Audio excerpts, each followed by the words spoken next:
అందరికీ నమస్కారం. నా పేరు విద్యాధర్. నేను డల్లాస్ టెక్సస్ నుంచి వచ్చాను. ముందుగా ఆనంద్ కూచిపట్ల గారికి ఆయన సంకల్పంతో ఈ ఆసుపత్రిని ఇక్కడ ప్రారంభించి ఒక గ్రామీణ వాతావరణంలో ఉండే వాళ్ళకి వైద్యం సరిగ్గా అందాలి, సరిగ్గా సమయానికి అందాలి అన్న సంకల్పంతో ఆయన ప్రారంభించడం, దానికి ఇక్కడ హనుమకుమార్ గారు, సత్యప్రకాష్ గారు, లక్ష్మయ్య గారు, ఇంకా వైద్యులు, వైద్య సిబ్బంది అదే ఆశయంతో ఇక్కడ ఉన్న ప్రజలందరికీ ఈ వైద్యాన్ని అందించడం చూడడానికి నాకు చాలా కొంచెం రోమాంచనంగా అనిపించింది. ఎందుకంటే ఇక్కడ నుంచి ఏ ప్రాంతం కొంచెం అభివృద్ధి చెందిన ప్రాంతం టౌన్కి గుడివాడ కానీ, మచిలీపట్నం కానీ, విజయవాడ కానీ వెళ్లాలంటే కనీసం 2 గంటలు.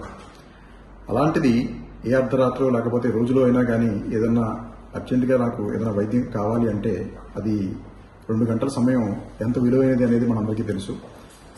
అలాంటి ఉన్నతాశయంతో ఇక్కడ అత్యుత్తమ స్థాయిలో అంటే కార్పొరేట్ స్థాయిలో ఉన్న ఇన్ఫ్రాస్ట్రక్చర్ బిల్డ్ చేసి 5 ఫ్లోర్లు కట్టి ఇన్ని ఆపరేషన్ థియేటర్లు, ఇంతమంది డాక్టర్లని చాలా తక్కువ ఖర్చు, చాలా తక్కువ మినిమం ఫీజుతో, చాలా చోట్ల ఫీజు కూడా లేదు, ఉన్న చాలా కనీస రుసుముతో వాళ్ళకి అందించడం అనేది చాలా గొప్ప విషయం. దీనికి ఆయనకి ఇక్కడ ఉన్న వైద్య సిబ్బందికి అందరూ కూడా వేవేల ధన్యవాదాలు, ప్రణామాలు. ఇక నేను ఎందుకు వచ్చానంటే సిలికానాంధ్ర వాళ్ళ అరియా యూనివర్సిటీ దానికి అనుగుణంగా వాళ్ళు సమీరా అనే ఒక ప్రోగ్రాం పెట్టడం, ఇది అక్కడ అమెరికాలో ఉన్న హై స్కూల్ విద్యార్థులకు వాళ్ళు ముందు ఎంచుకునే ఆసక్తి ఉన్న రంగాల్లో కొంత ఎక్స్పీరియన్స్ కోసం సమ్మర్ ఇంటర్న్షిప్ చేస్తూ ఉంటారు. అలాగే సమీరా కూడా అలాంటి ఇంటర్న్షిప్ ప్రోగ్రాం లాగా ఒకటి ముందు పెట్టడం, దాని ద్వారా మా పాప ఇక్కడికి రావడం. అయితే ఈ హాస్పిటల్కి వస్తుంది ఇంటర్న్షిప్కి అంటే చాలా మందికి ఓకే ఇది మెడికల్ ప్రొఫెషన్లో తను ఏదో ఇంట్రెస్ట్ ఉంది, అందులో ఎక్స్ప్లోర్ చేయడానికి వస్తుంది అనుకుంటున్నారు. తను అలాగే అనుకుని వచ్చింది. కానీ ఇక్కడికి వచ్చిన తర్వాత దానికి మించిన ఫలితాలు నాకు అనిపించినాయి. ముందుగా ఏంటంటే వాళ్ళు చెప్పినట్టు వచ్చిన దగ్గర నుంచి reception, emergency, general ward, general physician, gynaecology, neurology వాళ్ళందరూ ఎలా ఉంటుంది ఇదంతా వాళ్ళు చూస్తున్నారు.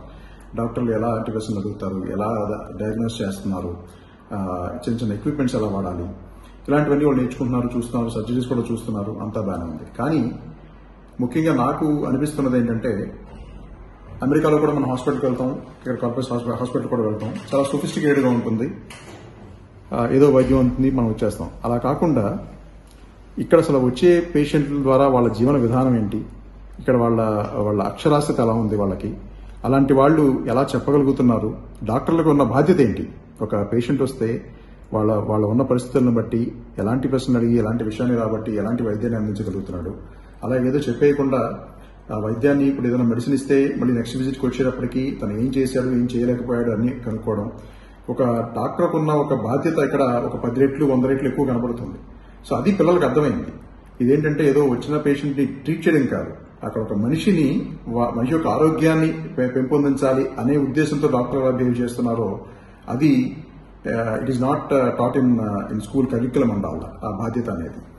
రెండోది ఇక్కడ ఉన్న ప్రజల వాళ్ళు ఎలా జీవిస్తున్నారు, వాళ్ళ స్థితిగతులు ఏంటి అనేది కూడా ఒక చాలా హంబ్లింగ్ ఎక్స్పీరియన్స్.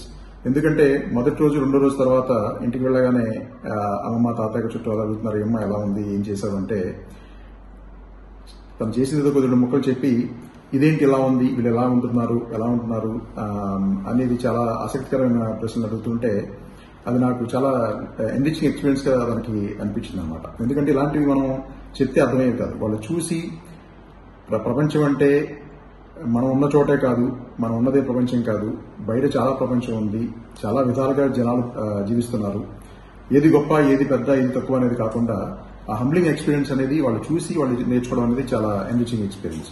సో వాళ్ళు వైద్యం ద్వారా ఏం నేర్చుకున్నారో అంతా పక్కన పెడితే ఒక మనిషిగా వివిధ రకాల ప్రాంతాల ప్రజలు ఎలా ఉంటున్నారు, వాళ్ళ స్థితిగతులు ఎలా ఉన్నాయి, దాని ద్వారా వాళ్ళు ఉన్న పరిస్థితుల్లో వాళ్ళ వైద్యం ఎలా అందాలి, ఆ బాధ్యత డాక్టర్ మీద ఎలా ఉంటుంది అనేది నాకు చాలా ఆసక్తికరంగా అందించాలనుకుంటున్నాను. మళ్ళీ ఒకసారి ఇక్కడ ఉన్న ఈ వైద్య బృందానికి, ఈ హాస్పిటల్ సిబ్బంది అందరికీ మరొకసారి ధన్యవాదాలు. అవకాశం ఇచ్చినందుకు. ఇంతతో సెలవు.